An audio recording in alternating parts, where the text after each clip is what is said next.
Now, I'll be honest, I've never really considered the regular iPad before. Because, it's just the iPad. When you throw in a suffix like Air or Pro, then for some reason I get really inclined to just pony up the extra bucks for a supposedly better experience. So, to be honest, I never really knew what the experience on the cheaper regular iPad was. Until now. I picked this up mainly because the kids are starting kindergarten, and due to what's happening around the world right now, everything for them is online. Constantly glancing over to this iPad, I couldn't help but feel maybe I've completely neglected this one.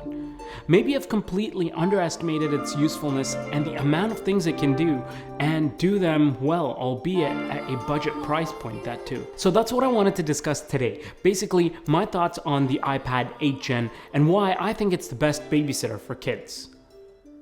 What is up, guys? My name is Tausif Hussain, and today we're talking about the iPad 8th Gen.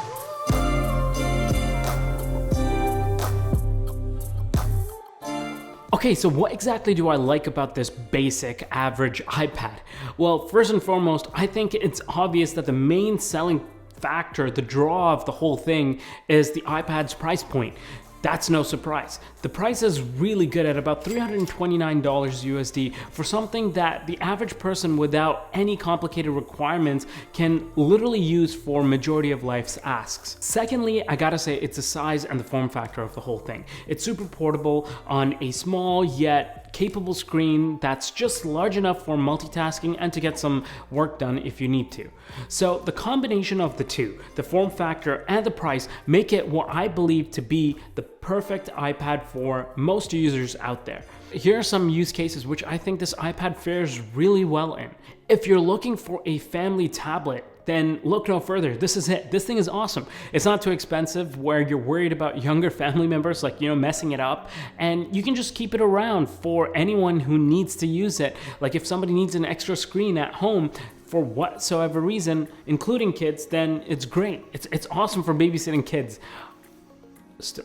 Now, this thing also works well for students who don't require anything complicated, such as specific softwares or something like that, to do the work that they need to do. If you're someone who has simple requirements where you just need something to take notes on, read different materials, and maybe browse the internet, then this is more than capable of handling that. It also works well as an extra consumption device. I've actually heard of people, okay, not me, keep this as a dedicated iPad for the bathroom. If that's you, then let me know in the comment section down below. I'd love to meet you, man.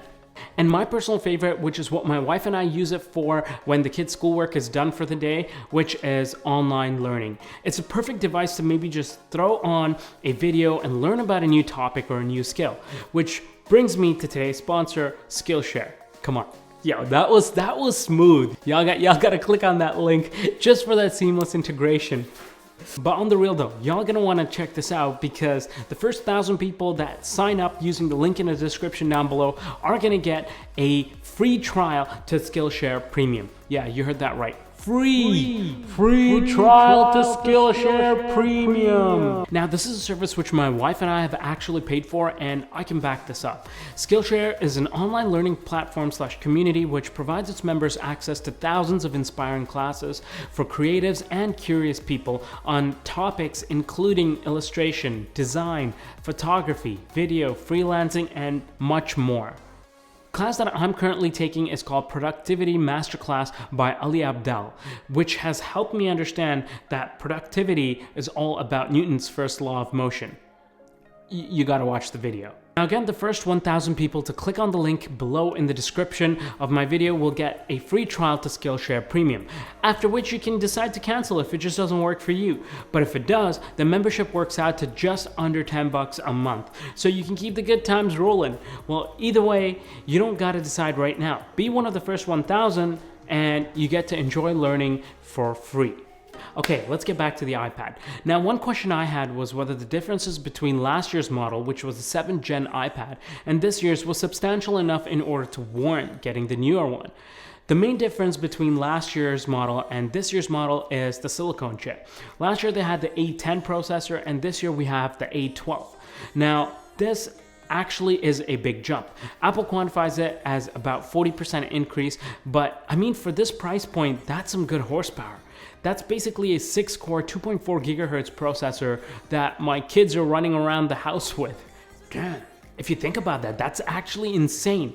Because like the first computer for like just a fraction of the specs on this one pretty much needed like 5 elephants and 3 monkeys to like help carry the cage, and like 50 humans all around, you know, directing and carrying the cage, and you know, the keyboard, you needed like each person, like a person dedicated to each key to jump up and down on like one each. Now the question is, do we really need that much processing power on an iPad? Well, it depends. If you're using it for content consumption, then probably not. But where you're likely going to see an impact is in the longevity of the device. So for example, more versions of iPadOS down the years. And also if you plan on using more power-hungry apps such as LumaFusion, Affinity Photo, Procreate, or anything from the Adobe Creative Suite.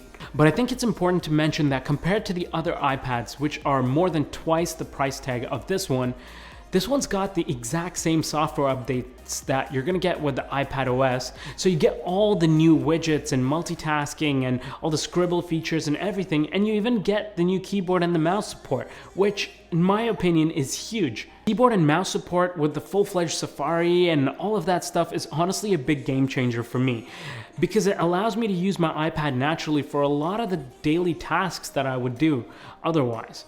And on that note, I actually picked up this Logitech Combo Touch case, which I briefly wanted to mention because it pairs really well with this. It's got a touchpad built into the keyboard, which makes it super useful to carry around. Also, the keyboard completely detaches from the actual iPad, so if you want to use it for like drawing or writing or anything like that, then this comes in pretty handy. The protective case on the back also has this kickstand, which is also pretty handy in order to adjust different viewing angles. Just thought I'd throw it in there. Not sponsored at all, but Logitech did send me that case to try out, so just thought I'd share my thoughts. Okay, all in well, but everything has pros and cons. Tausif, what are stuff you don't like about this iPad? Well, number one, and I think it's obvious, is the bezels. The bezels aren't pretty.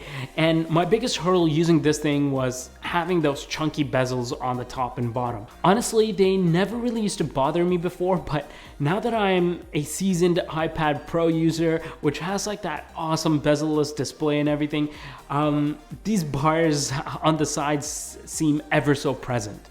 Also, the ports on this iPad is a Lightning port. Now, this can be a pro or con depending on how you see it. In terms of usability and support and just pure bandwidth and power of the port, I would have preferred a USB-C port. But if we're talking about the iPad for everyone, then most people who will likely end up buying this iPad are going to be iPhone users, which makes consolidating your chargers and your cables that much easier because you already are using Lightning cables, which is what charges this iPad. Now, as for the resolution, if I'm just looking at the screen all by itself, like in a vacuum without anything else, it's perfectly fine.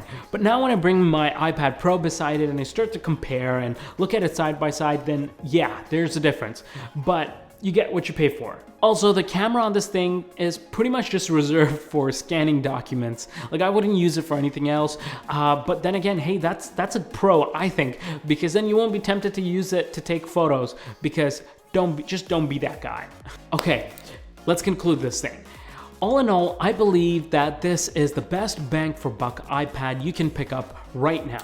For $329, you're getting pretty much a similar experience to the larger iPads. You get the keyboard and mouse support, you have access to the Apple Pencil, albeit it's version 1, but it still works pretty well. And you get all the benefits of the latest iPadOS in a package that's convenient, portable, yet powerful enough to handle majority of your daily tasks. I think for the average user, without any specific requirements from the Air or Pro versions, or even let's say like a MacBook or a computer, this iPad will be a solid option. Okay, so that's it for now. I hope you enjoyed this video and you found this beneficial and useful and entertaining. And if you did, then make sure you guys go ahead and crush that like button. If you like content around tech, gadgets, filmmaking, and lifestyle, then make sure you guys go ahead and smash that subscribe button. And as usual, I will see you guys in the next one. Peace.